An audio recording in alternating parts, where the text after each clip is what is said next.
Trump पर attack के जितने सुराग थे हमने यहां पर खंगाले, लेकिन मोहम्मद दाइफ ये हमास का बहुत बड़ा लीडर है और इसकी मौत का सुराग अब आपके सामने रखते हैं, क्योंकि इसको लेकर बहुत बड़े दावे किए जा रहे हैं और ये हमास को बहुत बड़ा सेटबैक है। हमास हालांकि इसको मानने को तैयार नहीं है। एक बड़ी खबर देखिए, मोहम्मद दाइफ की मौत पर हमास का बड़ा दावा। हमास ने दाइफ की मौत से इनकार किया है। नेतन्याहू ने भी दाइफ की मौत की पुष्टि से इनकार किया। डेड बॉडी मिलने तक मौत की पुष्टि नहीं हो सकती, यह कहा है नेतन्याहू ने।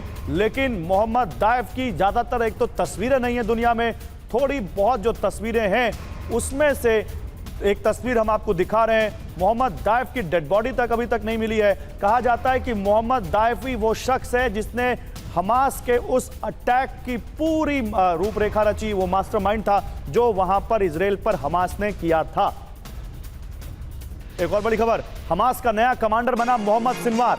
मोहम्मद दाइफ की जगह लेगा मोहम्मद सिनवार। हमास प्रमुख याह्या सिनवार का भाई है मोहम्मद सिनवार, तो अब दाइफ की जगह मोहम्मद सिनवार को हमास का नया कमांडर बना दिया गया है, हमास का नया सैन्य कमांडर। अब यहां पर अल कस्साम जो हमास की सैन्य ब्रिगेड है उसका मोहम्मद दाइफ नाम का ये कमांडर जो कि मारा गया। मोहम्मद दाइफ के बारे में कहा जाता है कि वो व्हील चेयर पर था, उसके पास वहां पर कुछ भी नहीं थे, वो उसका एक हाथ तक नहीं था मोहम्मद दाइफ का, दोनों पैर नहीं थे। उसके बावजूद मोहम्मद दाइफ वहां पर सुरंग में रहकर पूरी दुनिया को हिलाए हुए था और इजराइल पर उसने अटैक करवाया था।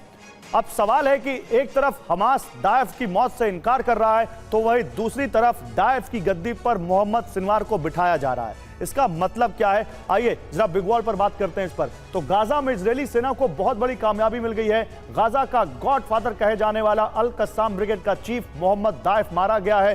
दाइफ पर 83,52,52,000 रुपए का इनाम था दाइफ पर।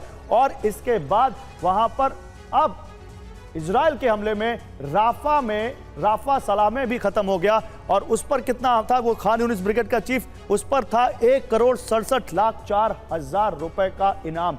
इजराइल के टारगेट पर हमास के अब कौन कौन से लीडर और कमांडर हैं ये भी जान लीजिए। गाजा में हमास का चीफ, इसके लिए देखिए यह है हमास का याह्या सिनवार जो कि हमास का चीफ है गाजा में, इस पर 3,34,00,000 रुपए का इनाम है। अब इसके अलावा मोहम्मद सिनवार जिसने दाइफ की जगह ली है उस पर 2,50,00,000 रुपए से ज्यादा का इनाम है, यानी 2.5 करोड़ का। और इसके साथ ही इजरायली सेना के रडार पर हमास चीफ इस्माइल हानिया और अल कस्साम का मौजूदा डेप्यूटी चीफ मारवन इस्सा भी है। माना जा रहा है कि दाइफ की मौत के बाद मारवन इस्सा ही अल कस्साम की कमान संभालेगा। तो इजराइल ने उस मोहम्मद दाइफ को मौत के घाट उतार दिया है जिसकी उसे सालों से तलाश थी। सवाल यही है कि आखिर इजरायली सेना को यह सफलता कैसे मिली, ना कभी दिखने वाला ना हाथ आने वाला मोहम्मद दाइफ आखिर कैसे मारा गया। अब हम आपको आईडीएफ के 13 मिनट के ऑपरेशन की एक एक्सक्लूसिव डिटेल दिखाने जा रहे हैं।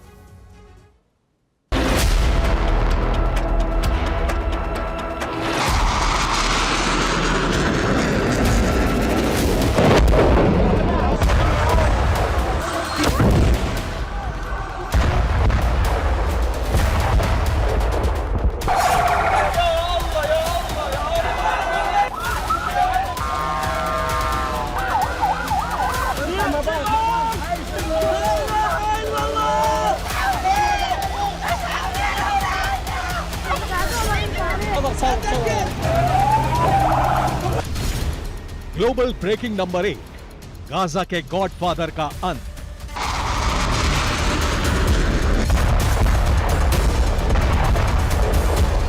गाजा में इजराइल ने अब तक का सबसे बड़ा और विध्वंसक हमला किया।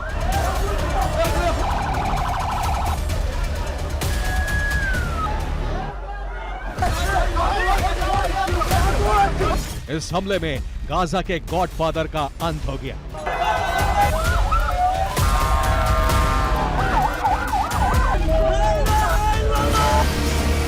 ग्लोबल ब्रेकिंग नंबर 2, हमास के मास्टरमाइंड का murder.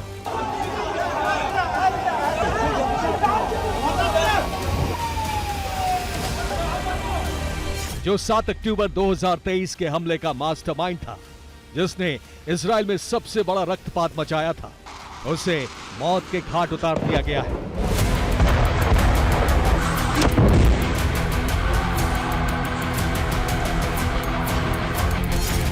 Global breaking number 3, Israel का दुश्मन दफ्न।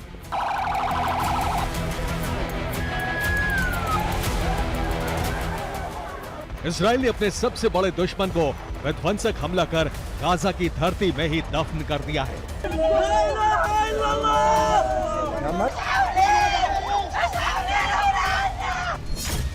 ग्लोबल ब्रेकिंग नंबर 4, अल कसाम का चीफ खत्म। नेतन्याहू और उनकी सेना का प्रण पूरा हो गया है। अल कसाम का चीफ खत्म हो चुका है।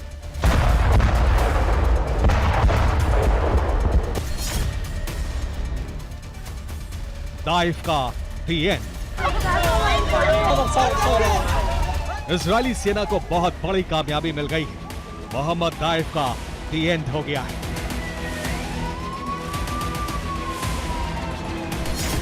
तारीख 13 जुलाई 2024। समय भारतीय समय के मुताबिक दोपहर 2 बजे। जगह खान यूनिस, गाजा। दक्षिण गाजा के खान यूनिस में इसी तरह एक के बाद एक 9 धमाके हुए। ये विस्फोट अल मवासी कैंप पर हुआ। इसी के साथ इजरायली सेना को बहुत बड़ी कामयाबी मिल गई। हमले में अल कसाम का चीफ मोहम्मद दाइफ का अंत हो गया। आईडीएफ ने उसी दाइफ को खत्म कर दिया जिसके कई नाम थे, मसलन गाजा का गॉडफादर, हमास का मास्टरमाइंड, हमास का बिग बॉस, इजराइल का सबसे बड़ा दुश्मन। 7 अक्टूबर 2023 को इजराइल में हुए नरसंहार के बाद नेतन्याहू और उसकी सेना ने कसम खाई कि वो इस्माइल हानिया और मोहम्मद दाइफ को किसी भी तरीके से, किसी भी पूरी कोशिश कर मार गिराएंगे। और आखिरकार 9 महीने बाद उनकी ये कसम पूरी हो गई है। 9 महीने से चल रही गाजा जंग में इजराइल के लिए ये अब तक की सबसे बड़ी और अहम कामयाबी मानी जा रही है। आईडीएफ ने इस बार हमास की मिलिट्री विंग के चीफ का खात्मा किया है। गाजा में हमास की ही सरकार है। हमास एक पॉलिटिकल विंग है, जबकि हमास के मिलिट्री विंग का नाम है अल कसाम। हमास का चीफ है इस्माइल हानिया, जबकि अल कसाम का चीफ था मोहम्मद दाइफ। वही दाइफ जिसका मर्डर हो चुका है। मोसाद के हमलों में मोहम्मद दाइफ के दोनों हाथ और पैर खराब हो चुके थे। उसकी सिर्फ एक आंख बची थी। जानकार बताते हैं कि मोहम्मद दाइफ ज्यादातर व्हील चेयर पर ही रहता है और जब वो व्हील चेयर पर बैठकर ही इजराइल में नरसंहार और उसे खत्म करने के आदेश भी देता रहता है। इजरायली खुफिया एजेंसी मोसाद ने दाइफ को मारने की 7 बार कोशिश की थी। वो 7 बार बच गया था, लेकिन 8वीं बार बच नहीं पाया। तो सवाल यही है कि सिर्फ 13 मिनट के अंदर मोसाद और आईडीएफ ने मोहम्मद दाइफ को गाजा की धरती में ही दफन कैसे किया। अब इसे समझिए। 9 महीने से दाइफ की लोकेशन को लगातार ट्रैक कर रही आईडीएफ को उसका पता मिला। मोसाद ने दाइफ की लोकेशन की जानकारी फौरन आईडीएफ को दी। इसके बाद इजरायली एयरफोर्स को गाजा में बड़े ऑपरेशन का ऑर्डर मिला। तेल अवीव एयरबेस से इजरायल के F-16 लड़ाकू विमानों ने उड़ान भरी और कुछ ही मिनटों में इजरायल के लड़ाकू विमान दक्षिणी गाजा में खान यूनिस के अल मवासी पहुंच गए। अल मवासी के जिस कैंप के नीचे सुरंग में दाइफ मौजूद था, वहां इजरायल ने F-16 फाइटर जेट से भीषण बमबारी की। यहां इजरायली फाइटर जेट ने कुल 9 MK-84 बमों की बरसात की और इसी के साथ ही इजरायली सेना ने दर्जनों ड्रोन भी दागे। आईडीएफ के ऑपरेशन में मोहम्मद दाइफ की मौत हो गई। हमले में 300 से ज्यादा लोग मारे गए।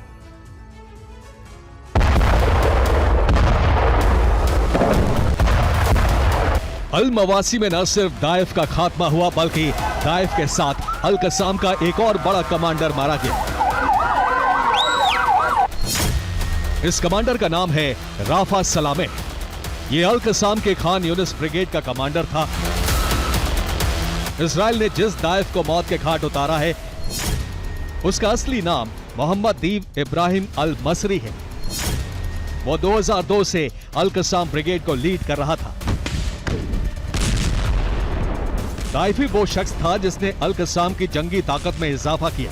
ये दाइफ का शातिर दिमाग और जबरदस्त प्लानिंग का ही परिणाम था कि वो बिना हाथ पैर के इतना बड़ा सैन्य संगठन चलाता था। मोहम्मद दाइफ ने अल कसाम को एक सेना के तौर पर तैयार किया। उसने लड़ाकों को सुरंग युद्ध और रॉकेट हमले के लिए तैयार किया। गाजा पट्टी में सैकड़ों सुरंगें हैं। इन सुरंगों पर ना तो बम का असर होता है, न मिसाइल का। इन सुरंगों का मास्टरमाइंड भी मोहम्मद दाइफ ही था। द सन की एक रिपोर्ट के मुताबिक मोहम्मद दाइफ गाजा के अंडरग्राउंड सुरंगों के नेटवर्क से कभी बाहर नहीं निकलता था। सुरंगों के नेटवर्क में वो हर रात अपना ठिकाना बदल लेता था। वो हमेशा नकाब में ही रहता था। उसकी सिर्फ परछाई दिखती थी। वो ना तो स्मार्टफोन का इस्तेमाल करता था, ना ही दूसरी डिजिटल टेक्नोलॉजी का। यही वजह है कि वो इतने सालों तक मोसाद और आईडीएफ को चकमा देता रहा, लेकिन इस बार उसकी हर होशियारी धरी की धरी रह गई। ये दाइफ ही था जिसने 7 अक्टूबर 2023 के हमले की पटकथा लिखी थी। दाइफ ने इजराइल के अभेद्य सुरक्षा चक्र को तहस नहस कर अपने लड़ाकों को न सिर्फ इजराइल के अंदर दाखिल करवा दिया, बल्कि बहुत बड़े नरसंहार को अंजाम दे दिया था। तभी से आईडीएफ दाइफ को दफन करने की तलाश में थी। ये तलाश अब पूरी हो चुकी है। हमास और अल कसाम का मास्टरमाइंड खत्म हो चुका है। हालांकि हमास ने दाइफ के मारे जाने की खबर को गलत बताया है। अब सवाल यही है कि अगर दाइफ मारा जा चुका है तो इसका परिणाम क्या होने वाला है? क्या गाजा युद्ध और भड़कने जा रहा है? फिलहाल तो यही माना जा रहा है कि गाजा की जंगी ज्वाला अब और विकराल रूप लेने जा रही है। दाइफ के बाद मारवन ईसा अल कसाम की कमान संभालेगा। हमास के गाजा चीफ याह्या सिनवार का रोल भी बढ़ने वाला है। माना जा रहा है कि दाइफ की मौत का बदला लेने के लिए अल कसाम ब्रिगेड एक और अल अक्सा फ्लड ऑपरेशन लॉन्च कर सकता है। ईरान समेत अरब के कई देश हमास के साथ आ सकते हैं और इस तरह से अरब में महाविनाश का सबसे बड़ा बवंडर आ जाएगा। Bureau report, TV9 Bharatvarsh.